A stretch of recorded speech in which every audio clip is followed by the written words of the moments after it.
girl a promise. Hi everybody, this is Logan Moore here from DualShockers.com, and as you can see, I have in my hands an Xbox Series X, and we're going to do what I am calling a review rant this time around. This is just going to be me talking about my experience with the Xbox Series X. Obviously, this is coming out next week on November 10th, and what will surely be a busy week for video games. The console I've had for a while now, and I've been playing with it, and largely I am impressed with it. It is a really impressive piece of tech that Microsoft has put together. It is something that I am really excited about for the future, but I also have some initial qualms with it and some things that have been going on my end that I'm kind of, I wouldn't say concerned about necessarily, because I think they'll get ironed out. But yeah, let's talk about this thing and talk about how I've been feeling about it so far. I guess to give a little bit of background where I'm coming from, and I think this is a really important thing that I'm going to hone on in here in a little bit, but I'm coming from the perspective of somebody who has owned an Xbox One X for a while now. The jump from the One X to the Xbox Series X, the first thing I will say is that it doesn't feel as vast in some regards. And I know that one thing a lot of people look for in these next-gen console jumps all the time is, oh, does it feel like next-gen? Do the games feel like these are next-gen experiences that we couldn't have had before? And in a lot of ways, the jump from the Xbox One X for me to the Series X has been super impressive in some regards, where I feel like, yes, this is a next-gen console. And in others, I am trying to... We're splitting hairs a little bit more with this console leap for Microsoft than I think in the past. So if you're coming from the perspective of somebody who's had a One X for a few years now and you upgrade to the Series X, I don't know if you're going to have those day one feelings of, oh yeah, like this is next gen. There are aspects of that though. Again, we can talk about it right off the bat, but features like quick resume, being able to jump back and forth between games at a really fast speed and being able to have some of them open at multiple times, that's really awesome. The load times being non-existent on this thing thanks to the SSD is fantastic.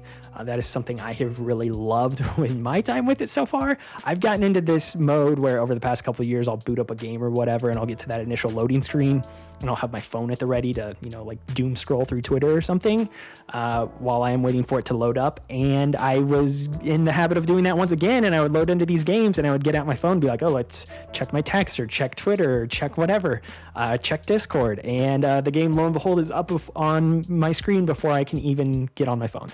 So that's an awesome thing, and that's a great feature that I have personally really loved. That is probably the biggest thing, though, is just the load times being so much better now than they have before. And I know that's the thing that Microsoft, in some regards, has really been honing in on, is just the fact that this thing is, the SSD is a huge component of this machine. But yeah, from like a general perspective, the machine itself is incredibly nice. And I am incredibly impressed by just the tech when it comes to the games themselves. So you get this thing up, and yeah, they load fast, but how do they look? Games look very good, but it's also dependent on a lot of other factors, like what TV do you have?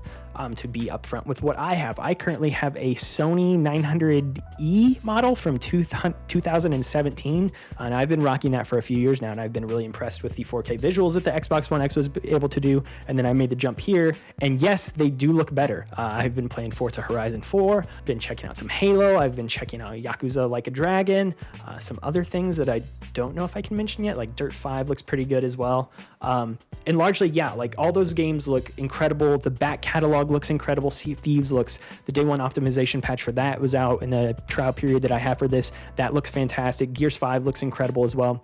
Unfortunately, my TV does not have HDMI 2.1, so I cannot see what games running at 120 frames per second look like on my end. And while that is something I would love to check out, I don't have $2,000 to $3,000 to go upgrade my TV at the moment, so I can't speak to the 120 frames, even though that I know certain games can run at 120 frames on the Series X.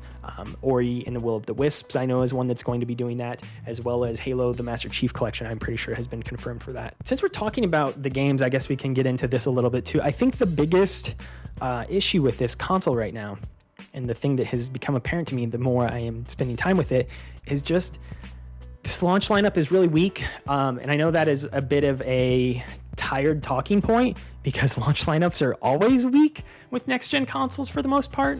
There have maybe been a few exceptions in history, but I feel like the launch lineup for this, and don't get me wrong, there's some great games on this. Yakuza Like a Dragon is tons of fun. It is going to be a game that will score incredibly high from us here at DualShockers. You can read our review in progress on it right now. That game is turning out quite excellent. We're going to have reviews on a lot of the launch games. They're not bad at all. Dirt 5 is solid. I mentioned some of the old games that are already optimized, like Gears 5 and Sea of Thieves and Forza Horizon 4, which looks immaculate. But again, as far as new games, it is absolutely apparent that Halo is missing from this lineup. There is no killer app for this machine at this point. And I know that it has been a recurring criticism for Microsoft over the years that they do not have any games. Don't feel that way anymore. I don't know how you could really continue to feel that way, especially after they purchased Bethesda. There will be games coming for this thing, but that continues to be the one problem, is like they're coming. This was supposed to be the year that we had something big to point to from them in Halo Infinite that was going to be one of the biggest releases of the year, and they don't have it. It is not here. And so I feel like that's a weird criticism potentially of the console, but if you're looking at this thing on day one, you're looking for a reason to buy it other than just the general power upgrade that you're going to be getting. There really isn't one, but there will be in the future. And I firmly believe that. I'm greatly excited by what Microsoft has coming in the future. I'm still hoping Halo Infinite will be good, but I mean, beyond that, we've got Avowed, which I think looks remarkable coming from Obsidian. We've got Fable, which again, we haven't seen anything of, but it's Fable, so I'm going to get excited on that notion. We've got a lot of things coming in the pipeline from Microsoft that I think are worth potentially investing in Xbox ecosystem for.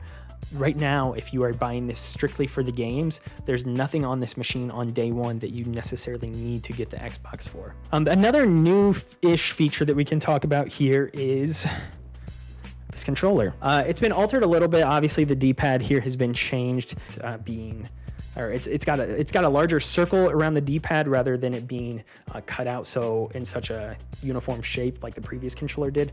There are some grips on the back of it now, which I know they started adding to the controllers previously, and they also have the other big thing they have changed is the triggers. The LB and RB buttons are a little bit more of a matte finish at this point compared to the glossy ones that they've done in the past, which I appreciate. And the triggers themselves have always just been shrunk just a tad bit. There's also a share button they have on the controller now too, or to take screenshots. That thing, it feels nice. I don't know how it's going to stack up against the DualSense, but this feels like a nice half or quarter step up compared to what we've had in the past from the Xbox. That being said, for myself, I have an Xbox Series 2 Elite controller, and I will continue to use this primarily. This controller is remarkable. This does not come with the Xbox Series X, but if you have one, hey, it's there, and you can definitely use it. The other thing that is going to become a problem quickly is somebody who has what is mostly the full launch lineup for this.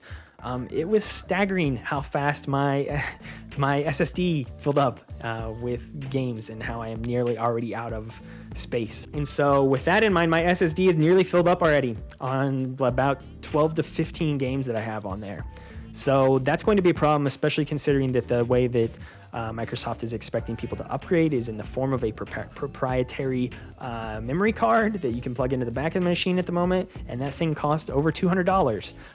That said, you can still plug it, even if you have an external hard drive from the past, you can still plug that in. Obviously, though, it is not going to load those games up at super fast speeds because it's going to be loading them up off of a hard drive rather than an SSD, so that's kind of the trade-off there. As far as other new features here that they have included, the menu, the UI of the Xbox has obviously changed. This is something they rolled out on Xbox One, though, not too long ago, so the UI is the same across both consoles at this point. That being said, I've not played my Xbox One in a while before I got my hands on the Xbox Series X, so really kind of tooling around this menu has shown me how much they have improved it. I've been asking for a sleeker UI with the Xbox Series X for a while now, and it is, this is way nicer, and I am 10 times happier with it compared to before. The storefront is specifically probably my favorite new aspect. I feel like they have largely improved on my issues with that in a big way compared to what it was before. I think there's a lot of other things we could talk about with the console, but they're a little bit more in the weeds, and I know this. I'll get into some of it more in my actual written review, and you can read that on our website. But I guess just to kind of put a button in this conversation, The Xbox Series X, again, I can't speak to the S model, and we'll have thoughts up on that later, but I think this is really setting Microsoft up for the future quite well. We know the games are coming. We know that Microsoft has finally turned this ship in a direction that we feel like they've needed to turn it in for a while now, and if you don't agree with that, I don't know. I feel like the consensus now is that they're heading in a good direction, and they're doing different things compared to their competitors to set the Xbox ecosystem apart. When it comes to next-gen hardware, though, how is this machine and how is it going to set them up for the future? And the answer is, I think it sets them up wonderfully. If you are looking to get the next-gen Xbox, if you're looking to get the Xbox Series X, and you're going to be spending money on launch day, I definitely think your investment will pay off in time. Again, my biggest issue with the console right now is just that we need those games still to come through, but that is less of an issue with the console itself, as it is just the larger, the console launch and what everything else that is around it. I think other issues like the solid state drive space is going to dry up quickly, but that is going to be something that I think is going to be a problem on all platforms. It looks like that's going to be a problem on the PlayStation as well.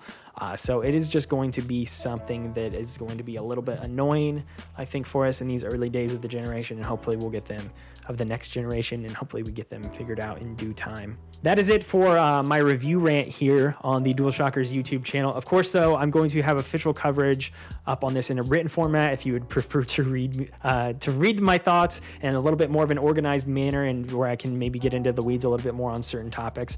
I encourage you to go read our review over at DualShockers.com. It should be live at the same time that this video is going up, so be sure to head over there and check that out.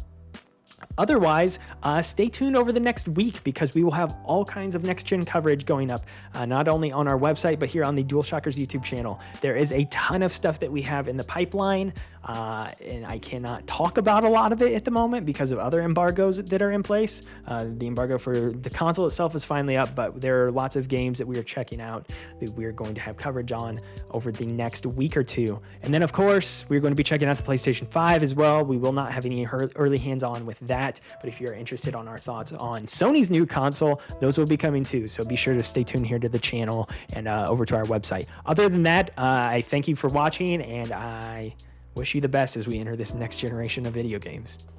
Take care.